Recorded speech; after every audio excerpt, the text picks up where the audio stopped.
So under the queue of items, what we want to do is, you're not going to have any button control or anything else. What we want is, we want to feed 3 boxes onto this entry or buffer conveyor. Once we get 3 boxes on this buffer conveyor, we want to stop the feed from the entry conveyor and clear out the buffer conveyor. So what we're going to practice here is sequencing. So you'll see that it is clearing out here, and once this is cleared off, we will resume this one. So we know for a fact that, generally speaking, we're just always going to run the exit, or the buffer conveyor is always going to run. We're going to control the flow coming in. And so there are some other tips and tricks that I'm going to explain to you now under the sample program. So if you're trying to do this on your own during a student lab, you'd want to stop this video and resume. So I'm going to go over the answer.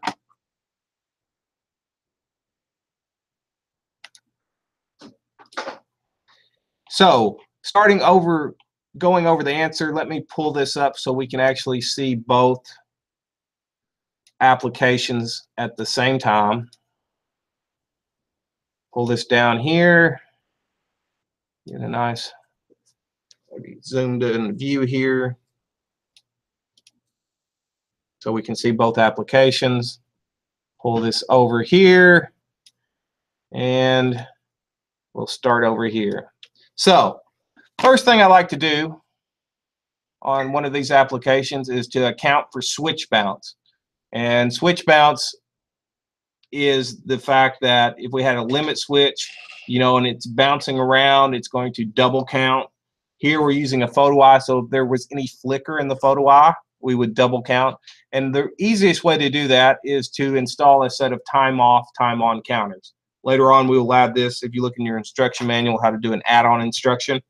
But in this instance is a simple little bit of logic. The photo eye is starting a debounce on, and then it's latching a counter, and then whenever it is not on, it is unlatching it. And so what we're going to be doing under this simple bit of logic is, when I say debounce, it takes 100 milliseconds to activate, and then it takes 100 milliseconds to deactivate, depending on the status of this eye. So when the eye is blocked, it starts a timer for 100 milliseconds, and when it's not blocked, it starts another timer. So that gives us a little debounce to account for any flicker or maybe shiny packaging on the box.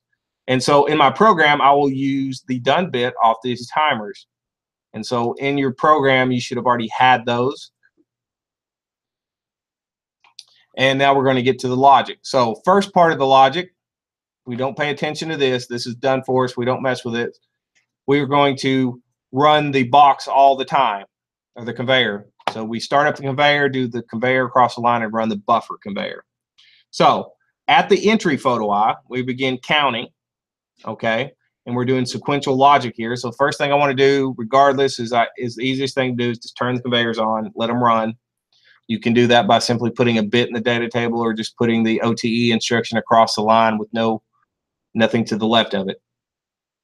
As in this instance here, just simply add the OTE instruction here and start the conveyor. Put your conveyor output right here. So at entry done, we start a counter. When the part count goes done, we start a buffer. This allows us to clear off this conveyor. You'll see that it's running right now, and now the conveyor is clear. Once it's clear, and we see that this wait counter is done, and I put a little at exit, so that made sure that I made sure that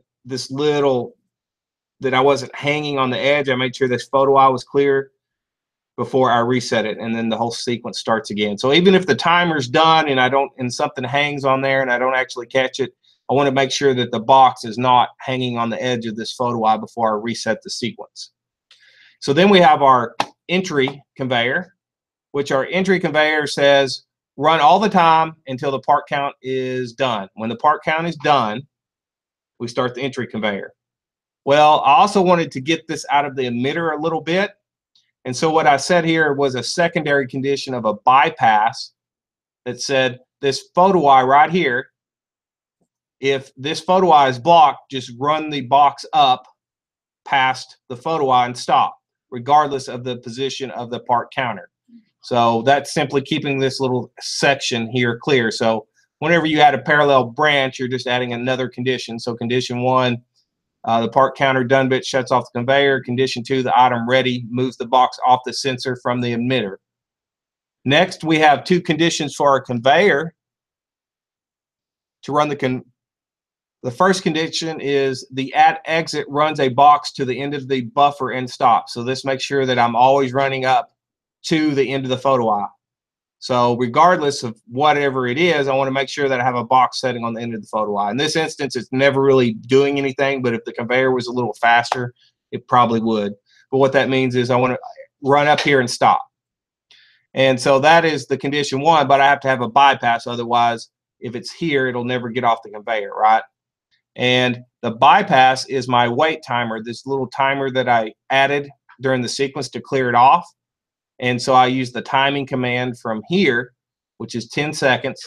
And so for 10 seconds, we're clearing the conveyor off. And that's the simple little bit of logic, 7 rungs. And we add this little buffer station that's working pretty well for us.